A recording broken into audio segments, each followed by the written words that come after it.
Salut tout le monde, bienvenue sur AOS Geeks. Ici Yann, je suis avec Vincent. Salut. Donc on va poursuivre notre analyse du manuel général 2020. On est rendu à discuter des changements en points. Maintenant que la FAQ qui complète les changements en points qu'on n'avait pas dans le manuel général est parue. Donc, dans cette vidéo-ci, on va faire l'analyse des changements en coût en points de la Grande Alliance, des factions de la Grande Alliance dette. Vincent, tu joues plusieurs des factions dette, donc c'est toi qui vas faire l'analyse principalement. Tu joues notamment Legion of Nagash, Night Hunt.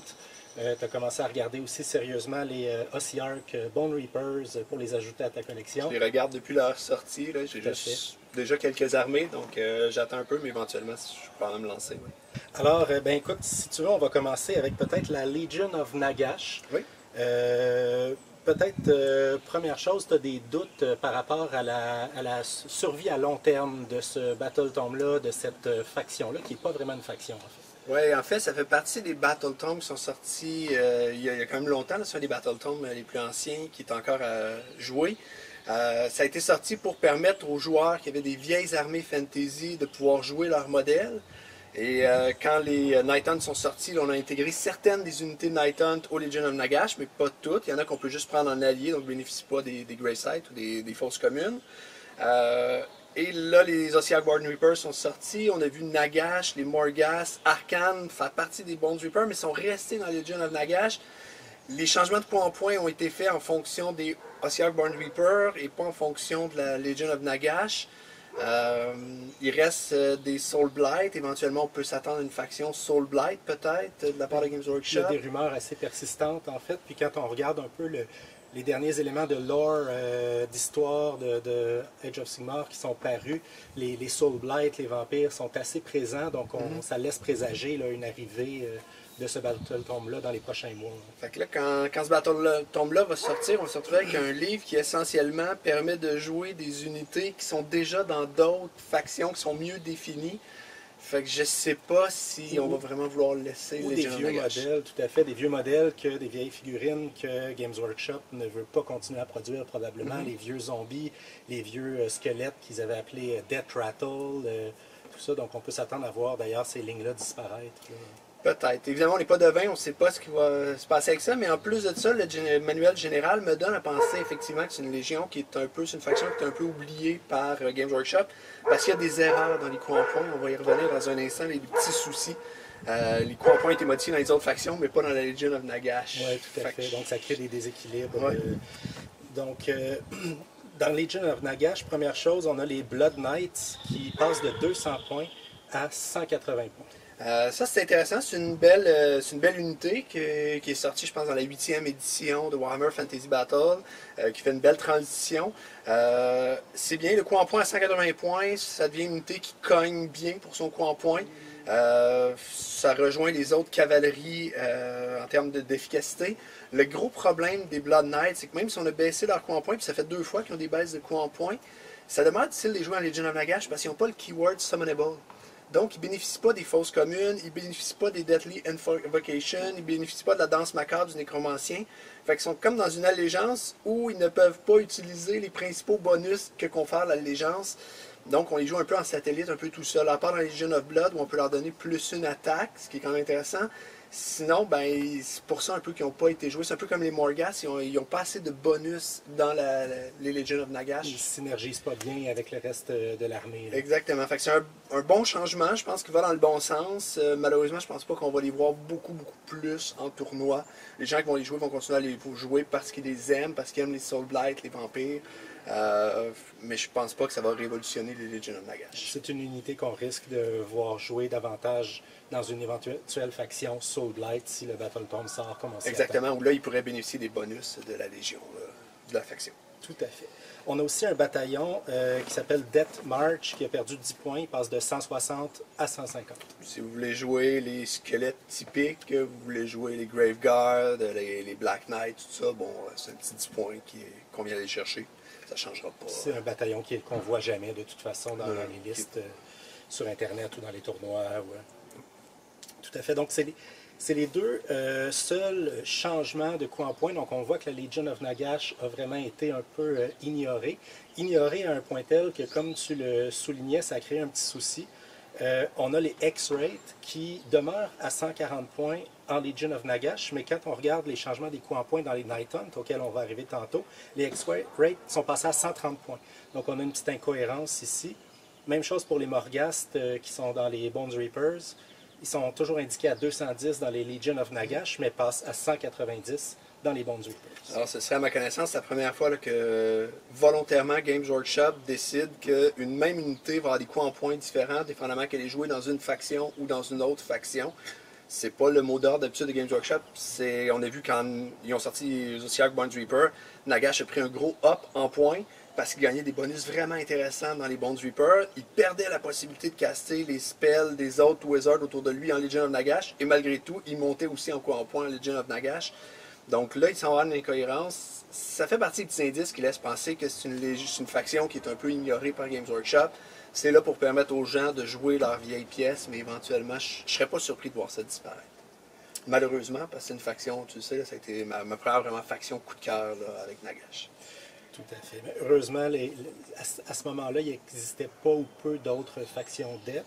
Là, on a les Night Hunt qui sont sortis, on a les Bones Reapers qui sont sortis, puis tout laisse croire qu'on va avoir des Soul Blight éventuellement. Si on a les Soul Blight, on va pouvoir jouer Neferata, Manfred, les Blood Knight, le Vampire Lord, Zombie Dragon qui est un classique. Fait que je pense que ce sera plus nécessaire d'avoir le Legion of Nagash, sauf peut-être pour les petits squelettes. Là, Mais en même temps, je pense pas que, compte tenu que les Bones Reapers sont sortis, je pense pas que Games Workshop souhaite poursuivre à vendre des petits squelettes comme ça. Exactement. Donc, on passerait à la faction Night Hunt. Première chose, on a la Briar Queen qui passe de 180 points à 160 points. Oui, ben ça, c'est une petite entrée qui vient de Shadespire, dans le fond, et elle a fait la migration. Dans le fond, la Briar Queen, c'est une petite sorcière qui est accompagnée de 8 Chain Rasp. Donc 8 Chain Rasp, normalement 10 Chain Rasp, on parle de 80 points, donc 8 peut-être 70 points. Ça revient une petite sorcière qui coûte 90 points. Petit problème, par exemple, petit souci qui a été mentionné encore une fois, c'est clairement indiqué dans son Warcraft Scroll qu'elle est un wizard, mais quand on regarde ses keywords, elle n'a pas les keywords wizard. Donc techniquement, on ne pourrait pas lui donner les spells de la Legion of Nagash, pas de Legion of Nagash, excusez-moi, mais de la faction Night Hunt. Puis son spell à elle est intéressant, mais il y a une courte portée. Donc là, c'est un petit peu... Je sais qu'on est plusieurs à avoir écrit à Games Workshop des questions pour peut-être clarifier la situation, là, que dans un éventuel errata... Elle puisse prendre un sort, choisir un sort. Parce que ça devient une sorcière intéressante quand même, une sorcière à 90-100 points à peu près, avec sa petite unité pour la protéger, c'est intéressant. C'est un classique, hein? Les unités Shadespire sont souvent plutôt inefficaces ou n'ont pas un rôle clair dans les armées, puis souvent coûtent un peu trop cher en points pour ce qu'elles font. C'est presque comme si Games Workshop ne voulait pas, en réalité, qu'on joue les Shadespire dans les...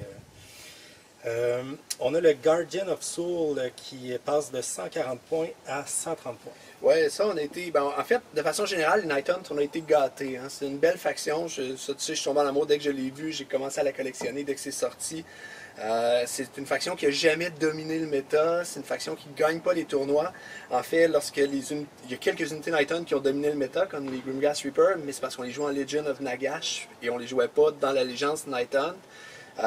Fait que là, on a été gâtés. Plusieurs petits changements de coups en point. On avait déjà eu pendant la fac de décembre, d'autres coups en point qui diminuent. Je pense qu'il leur manque quand même un peu de punch en général. Leur habileté principale pour avoir du punch, c'est Wave of Terror sur un 10+, une charge à 10+, naturelle, non modifiée. On va frapper à la fin de la phase de charge et on va frapper en phase de combat avec l'unité. Le problème, c'est que 10+, c'est peu probable, ça arrive pas souvent, c'est vraiment pas fiable. Fait qu'il manque un petit peu de punch. Fait que là, je suis content de voir au moins des baisses de coups en point, ce qui fait qu'on pourra jouer davantage d'unités. Donc 140 à 130, le Guardian of Soul, c'est vraiment intéressant. Il y a un super bon sort qui permet de ramener des 6 modèles. Dans certains bataillons, dans un certain bataillon, il peut même en ramener un des 6 supplémentaires. Et le Guardian of Soul, c'est le héros Night Hunt qui a accès au meilleur système magique Night Hunt. Donc, c'est un peu un auto-include dans une liste, 10 points de moins, ça se prend bien. Ensuite, on a le Reiknor, je ne sais pas si je le prononce bien, Reiknor, qui passe de 180 à 160 points. Ça, c'est un beau petit cadeau, parce que 160 points, on a un Wizard qui peut faire une blessure mortelle à une unité ennemie, puis gagner un +1 à son casting roll, ou il peut s'infliger à lui-même une blessure mortelle et gagner +3 à son casting roll. Donc pour 160, on a un wizard qui va avoir des bonus pour casser, qui va fiabiliser son casting. Une belle mobilité aussi, donc facile d'éviter l'ennemi. Et on sait que dans le Night Hunt, les héros sont vraiment importants pour donner des bonus aux unités. Donc un beau petit cadeau ici de 20 points. On avait déjà eu Lady Alinder et Curtis qui avaient eu des baisses dans la fac de décembre. Là, c'était le tour de Reiknar. Tant mieux. +3 au casting roll, c'est vraiment excellent. D'ailleurs, ça fiabilise énormément. Oui, ça permet de passer son sort là, avec pas mal d'assurance. On a aussi les Harridans que tu affectionnes et qui passent de 80 à 70 points. Quand on les joue en effectif maximum de 20, on passe à 260 au lieu de 280. Ça, je suis agréablement surpris. Déjà à 80 points, je trouvais que les Harridan étaient très très jouables. Il y avait un bon ratio de dommages. Puis en plus de ça, un petit bonus peuvent donner un -1 au toucher aux unités ennemies autour si les unités ennemies autour n'ont pas une bonne bravery. Là, un 10 points de moins encore, là, ça devient une unité qui est, tu l'as vu, là, je l'ai inclus dans mes listes. Ça fait une couple de fois que je l'ai inclus dans mes listes. Elle cogne fort, elle coûte pas trop cher.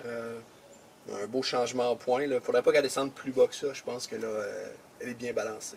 Contrairement aux Grimghast Reapers, j'ai l'impression que les Harridans, en tout cas pour les avoir affrontés, ils sont moins dépendants des buffs. Leur efficacité est moins dépendante des buffs des personnages, alors que les Reapers, si tu leur donnes pas le double pile-in avec le Nécromancien ou plus une attaque avec, le Knight of Shroud, ils peuvent un peu manquer de punch pour leur coup en point, tandis que les Harridan valent tout le temps leur point. Oui, c'est une unité que tu peux laisser un peu en satellite, puis même s'il n'y a pas un héros autour, c'est sûr, c'est toujours préférable d'avoir un héros autour pour les buffer, pour leur donner une 6+ invulnérable comme sauvegarde. Mais c'est une unité qui peut faire le travail toute seule. Je trouve que c'est une super bonne unité. Là, 70 points, 260 pour 20. En Legion of Nagash, 260 points, un point de commandement, on peut la faire réapparaître avec une fausse commune. Intéressant. On a aussi les X-Ray, la cavalerie Night Hunt, qui passe de 140 à 130 points. Oui, j'ai vu sur les forums Night Hunt quelqu'un qui disait que là, ça va être l'unité à regarder pour les Night Hunt.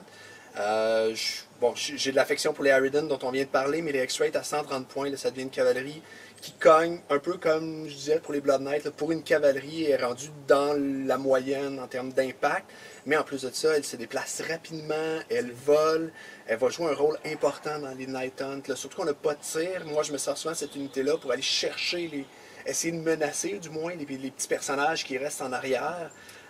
Fait que là, ça, c'est une baisse qui est bienvenue. Puis encore une fois, un peu comme les Grimghast Reapers, mais pas tout à fait autant, mais un peu comme les Grimghast Reapers, c'est une unité qui prend très très bien les buffs. Les héros sur les cavaliers, pas les héros, mais les personnages, les figurines sur les cavaliers ont 2 attaques. Leur donner une 3e attaque additionnelle, ça fait une grosse différence. Là. On a 50% d'efficacité de plus. Donc, belle unité, là, bien balancée. Comme tu disais, elles volent, c'est 12 pouces leur mouvement, je pense. Il me semble que oui, 12 pouces, mais volent. 12 pouces volent, donc ça leur permet de passer par-dessus, par exemple, des cordons pour aller chercher derrière des personnages, comme tu disais, isolés, tout ça. Puis je pense que quand ils survolent une unité, ils font des mortels en plus. En plus, sur un 5+, chaque modèle, chaque X-Ray qui passe par-dessus une unité, sur un 5+, va faire une petite mortelle. C'est un petit bonus sympathique. Belle unité. Ouais. Et finalement, dernier changement pour les Night Hunt, c'est le bataillon de Condemned, donc les condamnés. On passe de 150 à 140 points. C'est un bataillon que j'ai vu beaucoup sur les forums. Les gens aiment ça monter. C'est un bataillon avec des Chainrest Horde, qui est l'unité de base des Night Hunt. C'est une unité qui est jouable, qui est très très bonne pour une battle line. Fait que ça leur donne un bonus intéressant. Globalement, j'ai l'impression que les Night Hunt, ce qu'ils ont fait, quand on rediscute des coups en point, il y a 2 choses qu'il faut regarder.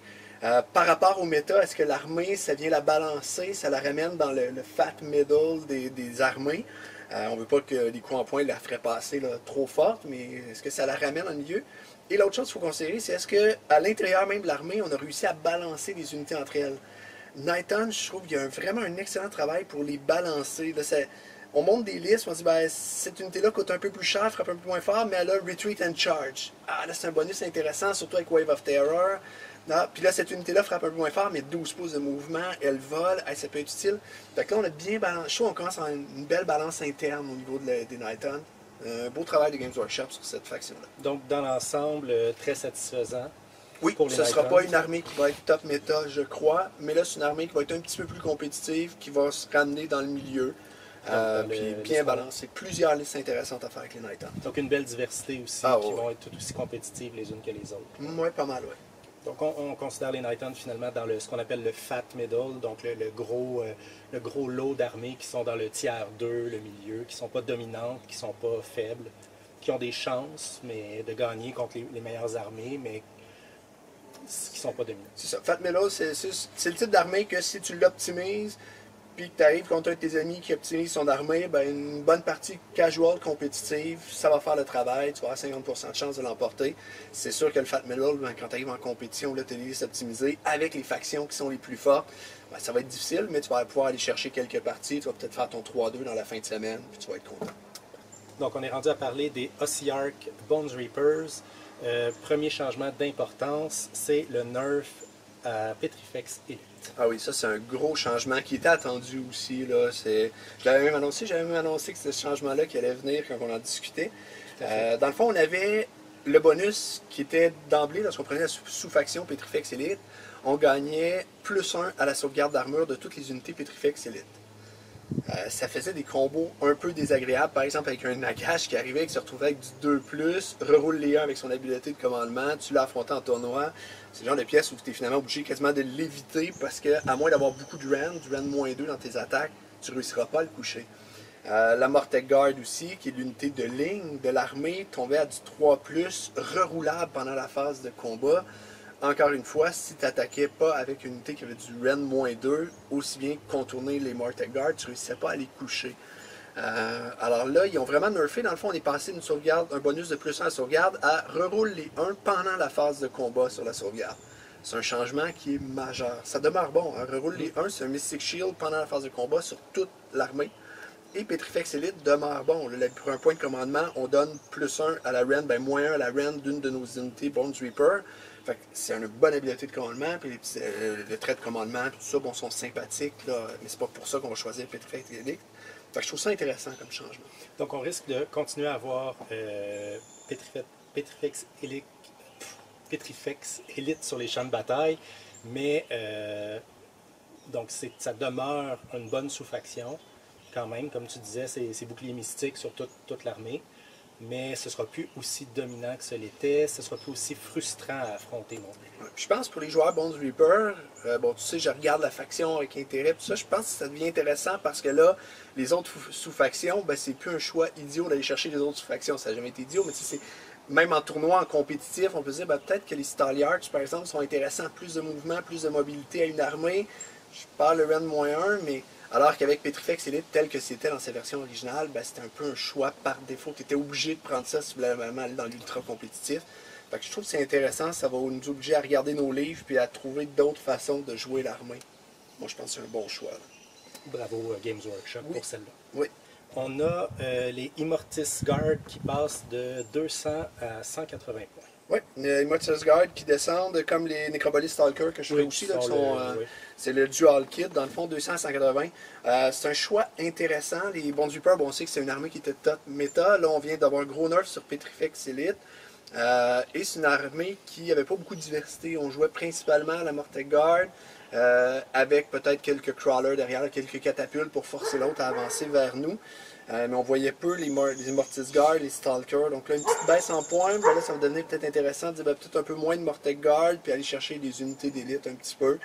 Je pense que c'est bienvenu comme changement en points. Encore une fois, ça va rajouter de la diversité dans le list building, la construction de liste pour les Bones Reapers. Dans le même ordre d'idée, on a les Morghast qui passent de 210 à 190. Oui, quand on les joue en Harbinger, ils chargent à 3d6, donc ça devient une bonne petite unité de chasse, 20 points de moins, mais là peut-être qu'on est capable d'en inclure une dans une liste pour aller chercher là, les petits héros qui se cachent derrière, quoi que ce soit. Encore une fois, ben, ça rajoute de la diversité. Je pense que c'est des changements qui vont dans le bon sens pour les Bones Reaper, là, sans trop nerfer la faction, à part le nerf sur Petrifex Elite.